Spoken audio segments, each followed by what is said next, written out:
And we have liftoff of Vikram-1, India's first private orbital launch vehicle. And we have great views coming from the tracking cameras. And isn't this quite something? विक्रम-1 ने अपनी उड़ान भरी, प्रथम चरण का प्रज्वलन प्रारंभ हो चुका है। विक्रम-1 ने प्रक्षेपण पथ को लांघकर आकाश को भेदने का निर्णय ले लिया है, एक ब्रह्मास्त्र की तरह। That's very true, Suyash and Akhil. I am awestruck at the sheer power that Stage 1 is producing. With this, we have two of our major prime mission objectives completed, which was successful ignition and safe tower clearance. That's right, and we're coming up on max Q now, which is the period of maximum aerodynamic pressure, where the vehicle faces its largest aerodynamic loads as it flies through this zone at Mach 1.5 at an altitude of nearly 9 kilometers. विक्रम-1 ने सफलतापूर्वक max क्षेत्र पार कर लिया है और दल काफी उत्साहित है इस समय, और विक्रम-1 प्रथम चरण के आगे बढ़ रहा है और हमें श्रीहरिकोटा व पोर्ट ब्लेयर पृथ्वी स्टेशन से मजबूत दूर संकेत मिल रहे हैं, जो बहुत ही अच्छी खबर है। 8, 7, 6, 5, 4, 3, 2, 1, 0. And we have liftoff of Vikram-1, India's first private orbital launch vehicle. And we have great views coming from the tracking cameras. And isn't this Nominal chamber pressure values on the MCC screen.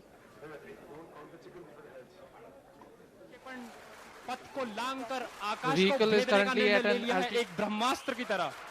That's very true, Suyash and Akhil. I am awestruck at the sheer power that Stage 1 is producing.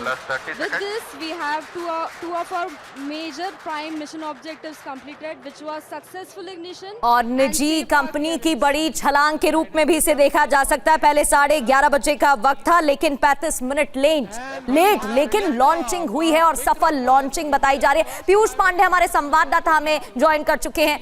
Piyush, इसे नए इतिहास के रूप में देखा जा सकता है, नए चैप्टर के रूप में, जिसे इतिहास में याद रखा जाएगा। इस क्षण का सभी को इंतजार था। अब इससे प्राइवेट कंपनी को भी फायदा होने वाला है और वो भी अब सक्षम है लॉन्चिंग के लिए, और उन पर भी भरोसा आने वाले वक्त में किया जा सकता है। बिल्कुल प्रगति, देखिए जो प्राइवेट पार्टनरशिप है, अब उससे जो भारत की स्पेस, अगर आप अंतरिक्ष क्षेत्र में अर्थव्यवस्था देखें तो भारत की मौजूदा समय $8 बिलियन से ऊपर है। और ऐसी स्थिति में जबकि भारत का लक्ष्य $45 बिलियन का है, तो निजी क्षेत्र के सामने आने से और उसके आगे बढ़ने से यहाँ पर इसरो की सहायता भी होगी और दूसरा रोजगार के क्षेत्र में बढ़ोतरी मिलेगी। साथ ही जो हमारा आंतरिक क्षेत्र है वो और बेहतर तरीके से विकसित होगा, क्योंकि अभी तक सिर्फ इसरो ही था जो भारत में सेवाएं दे रहा था, चाहे अंतर्राष्ट्रीय स्तर पर आप लॉन्च के लिए बात करें, चाहे उपग्रह भेजने के लिए बात करें, या फिर जो मिशन थे उनको अंजाम देने के लिए बात करें, मंगलयान हो चाहे चंद्रयान हो, सभी को सफलतापूर्वक अंजाम दिया इसरो ने।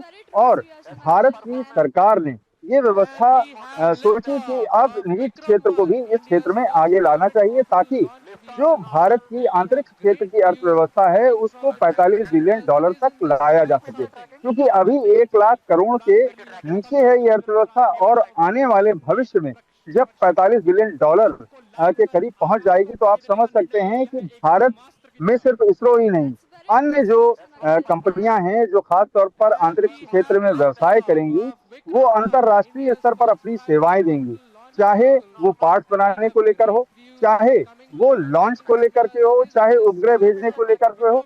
तमाम ऐसी सेवाएं हैं जो सार्वजनिक तौर पर दी जा सकती हैं, खास तौर पर निजी क्षेत्र द्वारा। अभी भी इसरो बहुत सारे ऐसे पार्ट्स हैं जो निजी क्षेत्र द्वारा बनाए जाते हैं, और अब जबकि पूरी तरह से लॉन्च में भी पार्टनरशिप इसरो द्वारा की गई है निजी क्षेत्र की, तो ऐसी स्थिति में जब प्रतिस्पर्धा होगी तो जाहिर सी बात है कि जो भारत का $45 बिलियन का लक्ष्य है अंतरिक्ष विज्ञान क्षेत्र से अर्थव्यवस्था में आगे बढ़ने का, वो अंजाम तक पहुंचाया जा सकेगा।